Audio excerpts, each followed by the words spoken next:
To keep convicted Alpine Manor nursing home serial killer Catherine Wood in prison, we have heard from attorneys, her victims' families, and Wood herself. But what about Wood's partner, the woman in prison for life for suffocating 5 patients? The year is 2024, a year that many hoped would bring new beginnings and fresh starts. Yet, for the small town of town name, it marked the return of a haunting past.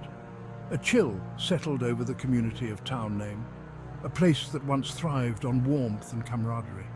The streets, now shrouded in an eerie fog, seemed to whisper tales of old fears and unspoken horrors. Target 8 investigator Ken Kolker has covered this story since it broke in the late 1980s. He spoke to convicted serial killer Gwen Graham about Wood's possible release. He's here now with the story, new tonight at 6. Brian and Sue, we spoke by phone from the Huron Valley Women's Prison in Ypsilanti, where Graham is spending life in prison without parole for suffocating 5 elderly women more than 30 years ago. Hello, is this Gwen? Yes, it is. Oh, hi, Gwen. Graham urged the families to keep fighting the state parole board's decision to release Wood from prison. But I'm telling you, she's an evil person. She's an evil person. And whatever they need to do to keep her there, do it. But it's not, she says, because she believes Wood is a serial killer. Graham, who is now 55, still insists that neither of them killed anybody. After all these years, I still don't believe that anybody was murdered. I just don't. Catherine Wood, a name synonymous with dread, walked free. Her steps, though silent, echoed loudly in the hearts of those who remembered her dark deeds. The prison gates creaked open, releasing not just a woman but a shadow from the past. Her release, a calculated decision by the parole board, reopened wounds that time had tried to heal. The boardroom, filled with tense faces and heavy sighs, bore witness to a decision that would ripple through the community. Families of the victims, forever scarred, braced themselves for the fresh wave of terror that Wood's presence ignited. Their grief, once a quiet ache, now roared back to life, filling their days with dread and their nights with nightmares. How could someone responsible for such heinous acts be deemed fit to re-enter society? The courtroom, once a place of justice, now felt like a stage for unresolved anguish. The empty prison cell stood as a stark reminder of the lives forever altered by her actions. No matter what a jury found, and no matter what appellate judges have ruled, Graham and Wood were both nurses' aides at what was then Alpine Manor Nursing Home in Walker in the late 1980s. They were also a couple. I think a lot of the problem that the town had with me was the fact that I was openly gay.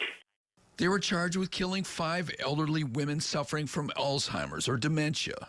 Wood cooperated with police, telling them that Graham suffocated the women with washcloths while she was the lookout. She told them they were trying to spell murder with the victim's initials. But Graham insists that Wood concocted the story out of vengeance. She was mad at me because I left her. I cheated on her. I thought that Gwen was the first person to ever love me. It was Wood's testimony that was key to Graham's conviction. Autopsies on bodies exhumed during the investigation found no evidence of suffocation, likely, investigators said, because the victims were not strong enough to fight back. In exchange for her cooperation, Wood got a lesser sentence, 20 to 40 years. Would she serve 30 years in prison just to get back at you? I don't think she expected to at all. I think that she expected to get me locked up and that she was going to walk away and go home. I don't think she expected to do a day. Graham said she thought Wood would recant. I thought that when the first year she'd give it up, but she didn't.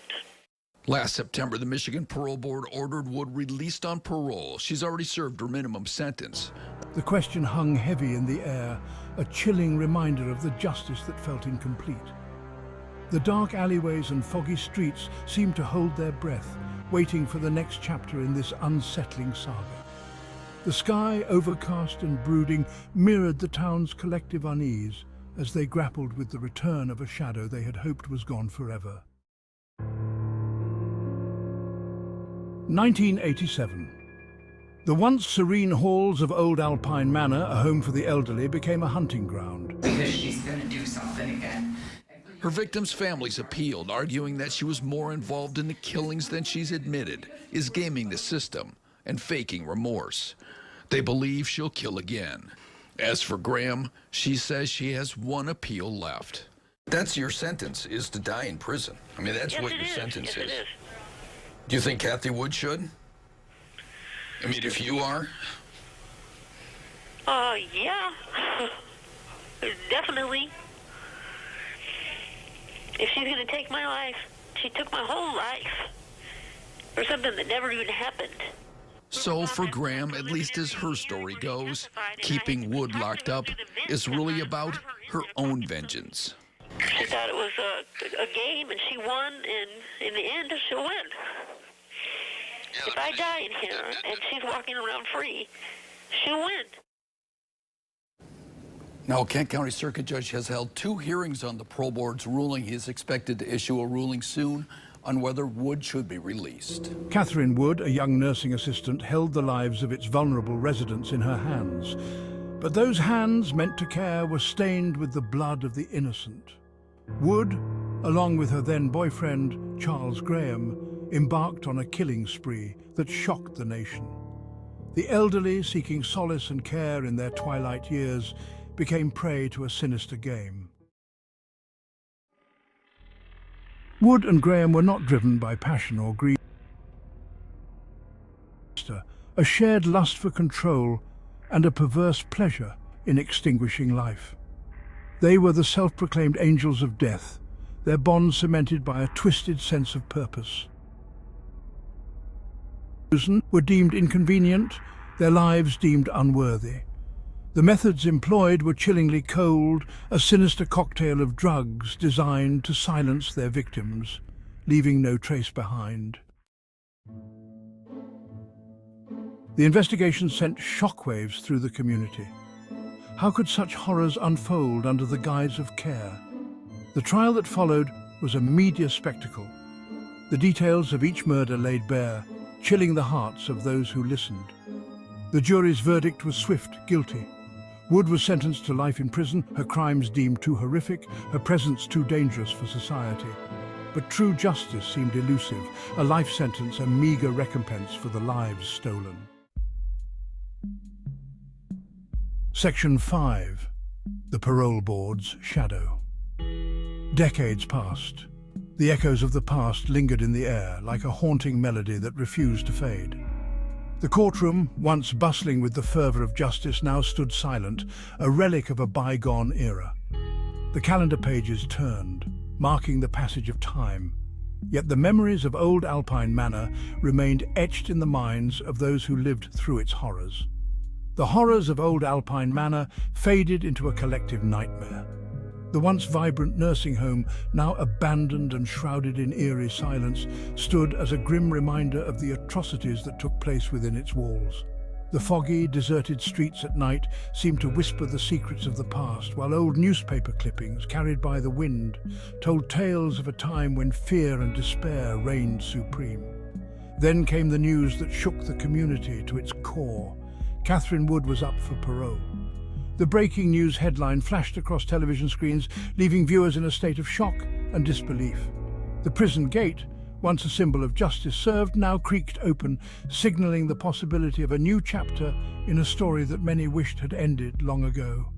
The families of the victims, their wounds still raw, rallied against her release.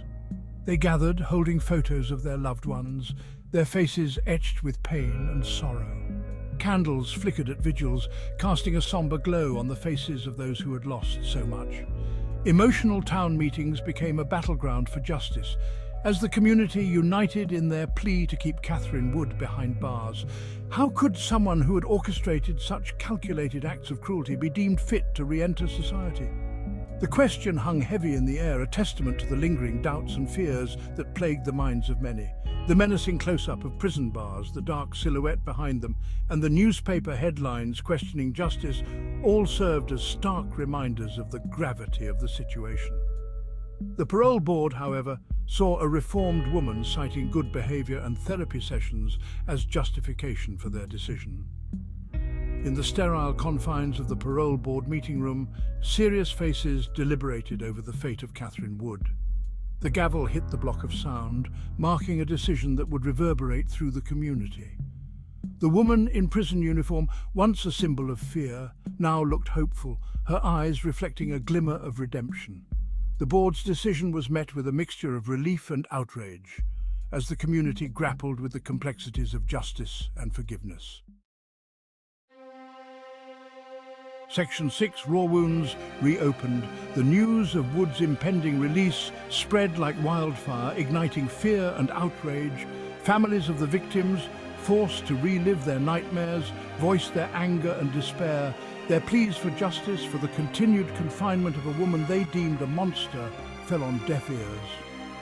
The system, designed to protect, had failed them, leaving them vulnerable to the whims of a woman who had shown no remorse for her actions. Section 7, a community in fear's grip. The once peaceful town held its breath, a collective anxiety gripping every heart. The streets, once filled with laughter and the sounds of daily life, now lay eerily silent. The shadow of Catherine Wood loomed large, her presence a constant reminder of the darkness that had visited their community. Her name was whispered in hushed tones, as if speaking it aloud might summon her back. Parents held their children closer, their eyes darting to the windows and doors, ensuring they were locked tight. The sense of security they once felt in their own homes had been shattered. The elderly, once again, felt a sense of vulnerability. They remembered the days when the town was a sanctuary, a place where everyone knew each other and crime was a distant concept. The fear, palpable in the air, was a testament to the lasting impact of Wood's crimes. It was as if a dark cloud had settled over the town, casting a shadow that refused to lift. Even behind bars, she had cast a long shadow, her influence seeping through the walls of her cell and into the minds of the townspeople. They had hoped her imprisonment would bring peace, but it had only brought a temporary reprieve. And now, free, she threatened to plunge them back into a nightmare. The thought of her walking the streets again, unseen but felt, was enough to send shivers down their spines. The community knew they had to stay vigilant, for the darkness had not been vanquished, only momentarily contained. Section 8. Behind bars, yet still a menace. Some argued that Wood had served her time, that rehabilitation was possible even for the most hardened criminals. They pointed to her clean prison record, her participation in therapy sessions. But for many, the skepticism ran deep. Could someone capable of such cold-blooded acts truly change? Was the system, in its attempt to be just, overlooking the potential danger she posed? Section 9, free to walk among us. And so Catherine Wood walked free. Her release, a stark reminder of the complexities of the justice system, left a community grappling with unease. The families of the victims, their pain rekindled, were left to navigate a world where their loved ones were gone, and their killer was granted a second chance. The question remained, had justice been served, or had a grave mistake been made? Section 10. Will the nightmares return? Catherine Wood is free, a chilling reality that has settled upon the community like a shroud.